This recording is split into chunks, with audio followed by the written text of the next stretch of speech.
Assalamualaikum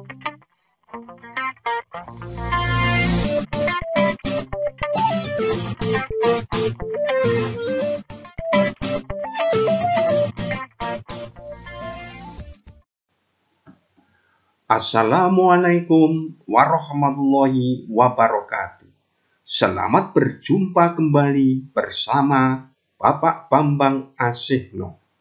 Kali ini, video yang kami upload adalah karbohidrat, merupakan makromolekuler.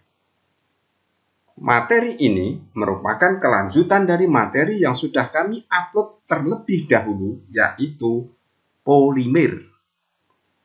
Jangan lupa selalu berdoa sebelum belajar. Yuk, kita ikuti tayangan berikut sampai selesai. Makromolekuler yang kedua adalah karbohidrat. Makromolekuler adalah molekul raksasa, molekul yang ukurannya besar. Pada makromolekuler yang akan kita pelajari adalah polimer, karbohidrat, protein, dan lemak. Jika kita buat checklist, maka sekarang yang kita pelajari karbohidrat. Untuk polimer sudah kami upload lebih dahulu. Lanjut. Jangan lupa klik subscribe. Klasifikasi karbohidrat. Karbohidrat dibagi menjadi monosakarida, disakarida, dan polisakarida. Monosakarida dibagi menjadi triosa yang jumlah atom C-nya 3, kemudian pentosa jumlah atom C-nya 5, dan heksosa jumlah atom C6. Untuk triosa, contohnya dihidroksiaseton. Yang kedua, gliseraldehid. Untuk pentosa, contohnya ribosa dan deoksiribosa.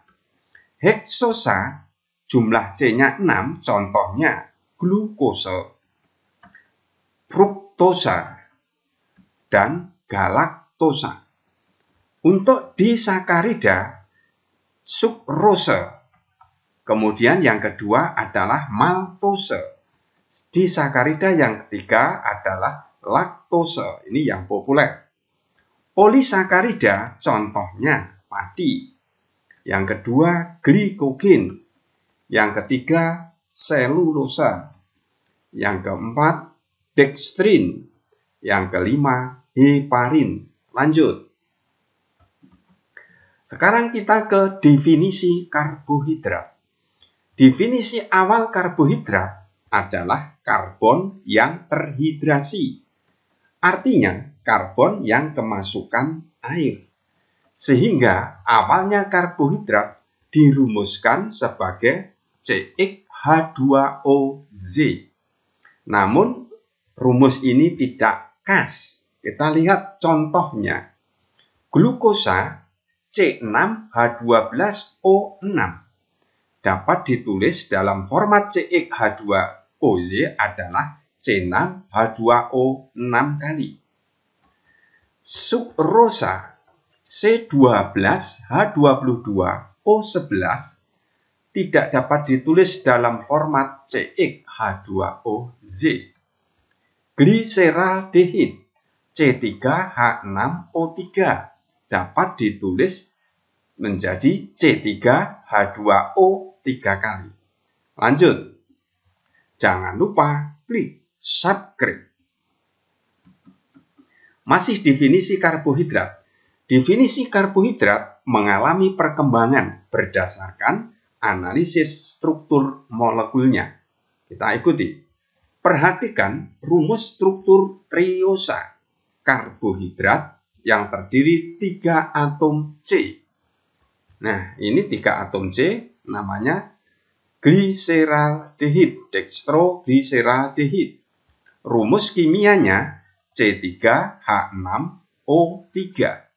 Kalau kita perhatikan struktur molekulnya, di sini adalah gugus fungsi aldehid COH.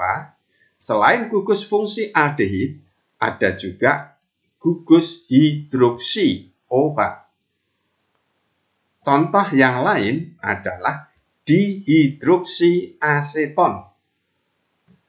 Rumus kimianya C3H6O3 mempunyai gugus fungsi CO, yaitu gugus fungsi keton. Selain gugus fungsi keton, juga memiliki gugus hidroksi. Ini juga gugus hidroksi. Lanjut. Dari dua struktur molekul ini, maka dapat kita simpulkan ada gugus aldehid atau gugus keton dan juga ada gugus hidroksinya. Lanjut. Perhatikan rumus struktur pentosa, karbohidrat yang terdiri dari 5 atom C. Kita lihat, inilah ribosa. Rumus kimianya C5H10O5. Di dalam struktur ribosa terdapat gugus fungsi aldehid. Selain gugus fungsi aldehid, ada gugus hidroksi. Kemudian 2-deoksiribosa. Rumus kimianya C5H10O4. Di dalam struktur deoksiribosa ini juga terdapat gugus fungsi COH. Ini adalah gugus fungsi aldehid. Selain gugus fungsi aldehid juga ada gugus hidroksi. Ribosa merupakan bagian dari RNA. Deoksiribosa bagian dari DNA. Kalau kita perhatikan nama deoksiribosa, ini sebenarnya dari ribosa, hanya ditambahi di depannya deoksi. Deoksi itu artinya ribosa yang kekurangan oksigen. Nah, sebenarnya ini dari ribosa. Kita lihat, di dalam oksigen, ribosa ini pada C nomor 2 ada OH. Tetapi kalau kita lihat, deoksiribosa berarti 2, C nomor 2 ini. Nah, di sini O-nya hilang. Maka dikatakan deoksiribosa. Ini sebenarnya rumus kimianya hanya sama, beda O saja. Yang tadinya O5 menjadi O-nya 4. Sehingga kalau kita lihat, simpulkan dari dua rumus struktur karbohidrat ini, ada gugus aldehid atau keton. Di samping itu juga ada gugus hidroksi. Lanjut. Jangan lupa klik subscribe. Masih definisi karbohidrat. Sekarang kita ke heksosa, karbohidrat yang terdiri dari 6 atom C. Kita lihat rumus struktur dari glukosa, yaitu C6H12O6. Di dalam struktur glukosa terdapat gugus fungsi COH, yaitu gugus fungsi aldehid. Selain gugus fungsi aldehid, juga ada gugus hidroksi. Ya. Yang kedua adalah galaktosa. Rumusnya C6H12O6. Di dalam rumus struktur galaktosa ini juga ada COH. COH adalah juga gugus fungsi aldehid. Selain COH juga ada OH, gugus hidroksi. Jenis heksosa yang lain adalah fruktosa. Rumusnya sama, C6H12O6. Di dalam rumus struktur fruktosa terdapat gugus fungsi CO. Gugus fungsi CO adalah gugus fungsi keton. Selain gugus fungsi keton, ada juga gugus OH, yaitu gugus hidroksi. Maka dapat disimpulkan jenis karbohidrat heksosa ini ada gugus aldehid atau keton. Ada banyak gugus hidroksi OH. Ini kesimpulannya. Lanjut. Masih pada definisi karbohidrat. Karena setiap rumus struktur karbohidrat terdapat gugus fungsi keton atau gugus fungsi aldehid dan banyak gugus OH, maka definisi karbohidrat berkembang menjadi karbohidrat merupakan senyawa polihidroksialdehid. Poli itu banyak, hidroksi itu OH, berarti memiliki banyak OH. Selain banyak OH juga gugus fungsi aldehid COH. Atau karbohidrat merupakan senyawa polihidroksi keton. Lanjut. Jangan lupa klik subscribe. Dalam karbohidrat dibagi menjadi ketosa, adalah karbohidrat yang memiliki gugus fungsi keton. Contohnya dihidroksiaseton, fruktosa, dan lain-lain. Selain ketosa, ada namanya aldosa, yaitu karbohidrat yang memiliki gugus fungsi aldehid. Contohnya glukosa, galaktosa, ribosa, deoksiribosa, dan lain-lain. Lanjut. Monosakarida. Sifat-sifat monosakarida adalah bersifat optis aktif karena mempunyai C chiral, dapat memutar bidang polarisasi, dapat mengalami fermentasi. Nah, dari monosakarida menjadi alkohol CO2 dan H2O. Larut di dalam air dan tidak terhidrolisis karena dia merupakan sakarida yang sederhana, mono satu. Jadi urutan derajat kemanisan, fruktosa yang paling manis, galaktosa yang paling tidak manis. Dapat mereduksi Fehling, Olin, dan Benedict, sehingga monosakarida disebut sebagai gula pereduksi.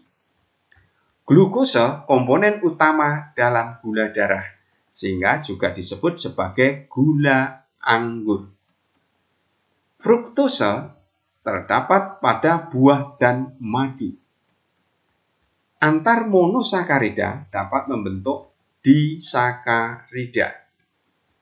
Monosakarida dengan monosakarida membentuk disakarida. Glukosa dengan glukosa membentuk maltosa. Glukosa dengan fruktosa membentuk sukrosa. Glukosa dan galaktosa membentuk laktosa. Lanjut, jangan lupa klik subscribe. Masih monosakarida. Struktur monosakarida atau karbohidrat pada umumnya dapat ditulis dengan rumus Fischer. Rantai karbon digambarkan tegak seperti tadi. Yang kedua, dapat juga dituliskan dengan rumus Haworth. Struktur lingkar atau siklik. Struktur Haworth terjadi karena adanya reaksi gugus karbonil dari aldehid atau keton dengan gugus hidroksi membentuk yang namanya hemiasetal siklik. Lanjut. Begini proses pembentukan struktur Haworth. Kita lihat. Ini glukosa mempunyai gugus aldehid, C-nya 1, 2, 3, 4, 5, 6. Nah, nanti ini prosesnya gugus OH pada C nomor 2 akan berikatan dengan C nomor 1. Maaf, gugus OH C pada nomor 5 berikatan pada C nomor 1. Nah, kalau kita lihat COH, ini OH, nah ini nanti akan berikatan. Sehingga inilah hemiasetal siklik. Nah, C nomor 5 dengan C nomor 1. C nomor 5 dengan C nomor 1. Ini nanti membentuk hemiasetal siklik. Lanjut. Disakarida. Rumus kimianya C12H22O11. Disakarida juga disebut digosakarida. Disakarida tersusun dari monosakarida plus monosakarida. Dua molekul monosakarida dihubungkan dengan namanya ikatan glikosida. Disakarida dapat terhidrolisis menjadi monosakarida penyusunnya. Contoh, disakarida dengan air, ini namanya hidrolisis, akan menghasilkan monosakarida. Maltose dengan air maka akan menghasilkan glukosa plus glukosa. Sukrose dengan air akan menghasilkan glukosa plus fruktosa. Laktosa plus air akan menghasilkan glukosa plus galaktosa. Lanjut. Disakarida dan sifatnya. Yang pertama, sukrosa atau gula tebu atau gula pasir. Rumus kimianya C12H22O11. Bersifat optis aktif, mengalami hidrolisis, pemanasan kuat menghasilkan karamel, tidak dapat mereduksi tolin dan Fehling, sehingga bukan gula pereduksi. Dapat digunakan untuk roti dan kue. Rumus struktur sukrosa bisa dilihat seperti ini, walaupun ini gabungan dari glukosa dan fruktosa. Lanjut, jangan lupa klik subscribe. Yang kedua, maltosa atau gula padi. Sifat-sifatnya bersifat optis aktif, mengalami hidrolisis, dapat mereduksi tolin dan Fehling atau gula pereduksi untuk makanan bayi. Rumus struktur maltosa adalah bisa dilihat seperti ini, dibentuk dari glukosa dan glukosa. Lanjut, yang ketiga, laktosa atau gula susu. Sifat-sifatnya optis aktif, mengalami hidrolisis, dapat mereduksi larutan Fehling, terdapat pada susu. Kita lihat rumus struktur laktosa. Nah, dibentuk dari galaktosa dan glukosa. Lanjut. Polisakarida. Rumus kimianya C6H10O5N kali, karena ini rantainya panjang. Polisakarida itu karbohidrat serat. Polisakarida tersusun dari banyak monosakarida. Monosakarida pada polisakarida dihubungkan dengan ikatan glikosida. Polisakarida juga disebut oligosakarida. Contoh polisakarida, selulosa, amilum, glikogen, ini yang penting. Kita lihat, selulosa sifat-sifatnya tidak dapat dicerna manusia, mengalami hidrolisis menghasilkan glukosa, tidak larut di dalam air untuk membuat kertas dan rayon. Sumbernya berasal dari dinding sel tumbuhan. Kita lihat struktur selulosa. Ini N kali. Lanjut. Jangan lupa klik subscribe. Yang kedua, amilum. Sifat-sifatnya mengalami hidrolisis menghasilkan glukosa. Sedikit larut di dalam air untuk pembuatan roti dan kue. Sumbernya dalam biji, akar, dan umbi tumbuh-tumbuhan. Amilum terdiri dari amilose dan amilopektin. Tes amilum dengan yodium memberikan warna biru, tes positif. Kita lihat struktur amilum, terdiri dari amilose dan amilopektin. Lanjut. Yang ketiga, glikogen. Sifat-sifatnya mengalami hidrolisis menghasilkan glukosa. Larut di dalam air panas untuk cadangan makanan. Sumbernya pada badan hewan atau manusia, terutama dalam hati. Rumus struktur mirip amilum, namun rantainya bercabang. Terima kasih.